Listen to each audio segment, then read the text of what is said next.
les marchés financiers avec IG Markets, CFD Trading.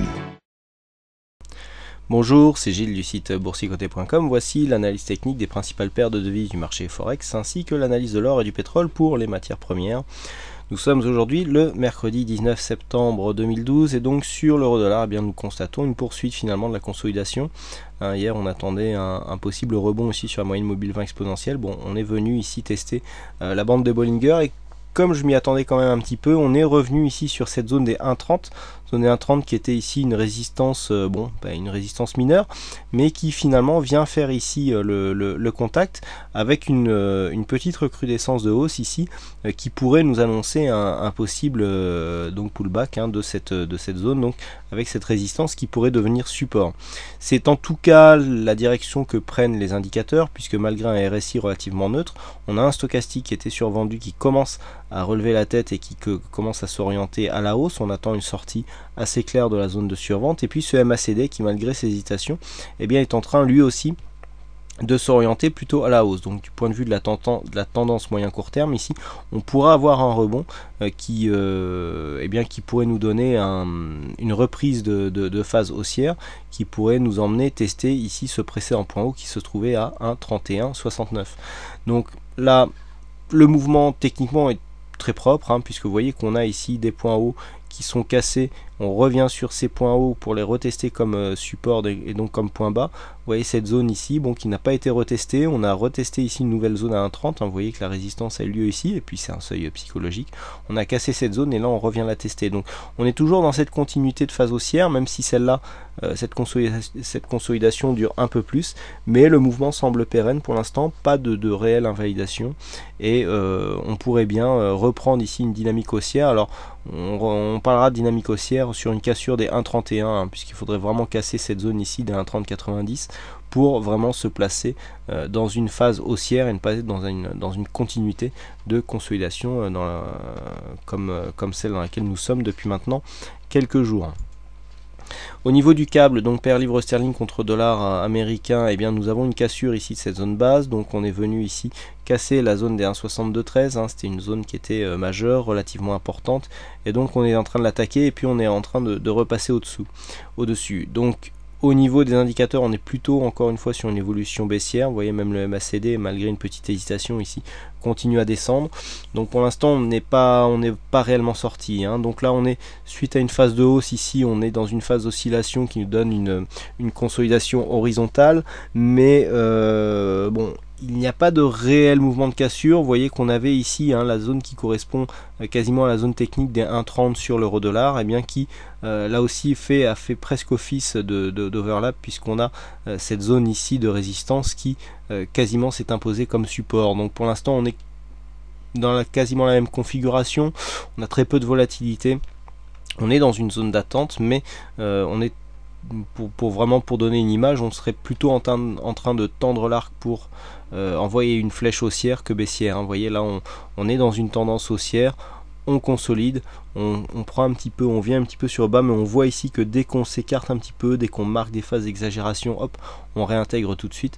Il n'y a pas de réelle dynamique baissière, donc personnellement je reste haussier sur une opinion moyen terme sur ce cross de devises, donc le câble paire livre sterling contre dollar américain.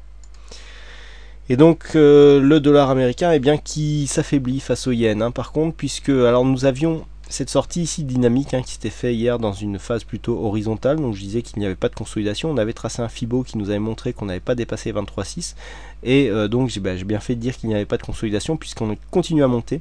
On a marqué un point haut, et puis là vous voyez que sur cette dynamique nous avions tracé, c'est exactement le même support que celui qui était tracé hier. On est revenu tester ici la zone de support comme une résistance, et ensuite bouf, on s'est écarté et on a marqué une grosse phase de baisse. Donc on a cassé ici cette zone de support intermédiaire, on est venu casser les 38,2, et donc là on se dirige tout droit vers cette zone 50-61,8, donc avec un point de retournement probable ici aux alentours des 78 pour le dollar yen. Donc on est dans une dynamique plutôt négative, vous voyez les signaux qui sont baissiers sur tous les indicateurs, et donc on est dans une phase de consolidation. Donc ce mouvement qui me semblait assez dynamique et donc qui aurait pu nous emmener casser ce range par le haut, hein, puisque nous sommes dans un range depuis maintenant quelques temps, avec une fausse sortie ici, et puis hop, on réintègre.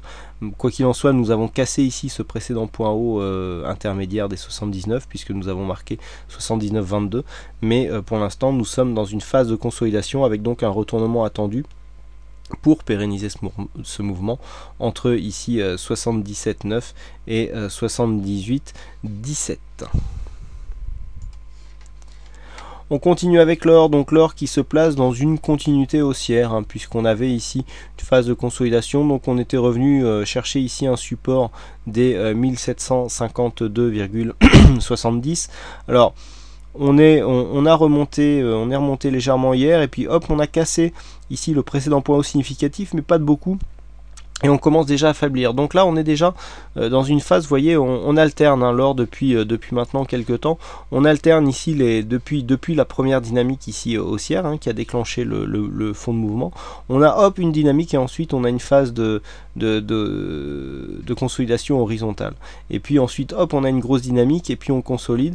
Et là hop, une grosse dynamique, et puis là on fait pareil. Donc il faut vraiment attendre ici le gros mouvement. On n'est pas encore dans cette phase là. Là on est réellement dans une belle phase d'attente. Hein, avec ces bandes de Bollinger ici qui sont très resserrées, qui nous indiquent un manque de volatilité, et donc on attendra une cassure, hein, alors cassure probable soit des 1780 à la hausse, soit des 1752 à la baisse, pour donner une orientation donc de la prochaine tendance court terme. Là pour l'instant, en absence de figure technique ou de caractère, enfin de configuration technique de retournement, et bien je reste haussier sur une orientation moyen court terme, donc sur le métal jaune. Et enfin le WTI, alors le WTI qui continue à baisser, hein, puisque après ces fortes baisses, alors on a eu des baisses qui ont commencé à apparaître ici lundi, sans trop d'explications d'ailleurs. On a continué à baisser hier, et puis aujourd'hui on a enfoncé le clou, puisqu'on est venu même casser ici la zone des 92,18$ le baril, dans ce fort mouvement ici très dynamique, qui a créé donc une configuration technique survendue, et donc on continue à descendre sur le WTI. Donc le pétrole hein, qui est en train de se placer dans une phase de retournement, avec ici une belle dynamique baissière qui est en train de se mettre en place. Et donc là ici le mouvement qui est très direct, hein, qui ne nous permet pas pour l'instant de rentrer dans cette tendance. On attendra ici une phase de retour, donc on peut très bien venir se retourner ici dans une zone qui irait de 94,60 à 95,10, mais pour l'instant ici on est vraiment dans la dynamique, et donc dynamique qui est en train de réorienter l'évolution de cette commodité, hein, de cette matière première, vraiment à la baisse, hein, puisqu'on a une cassure ici de bon nombre de zones techniques, hein. Vous voyez, cette zone ici des 94 était assez importante, et on l'a recassée pour venir tester ici une zone de support.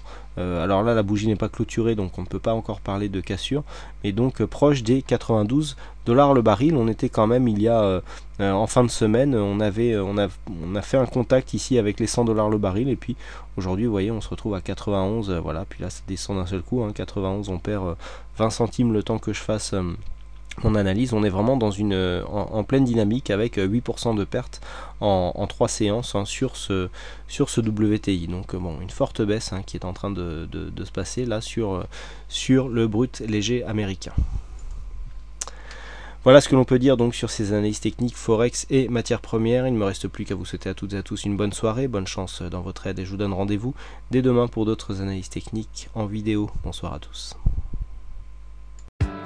Les marchés financiers avec IJ Markets, CFD Trading.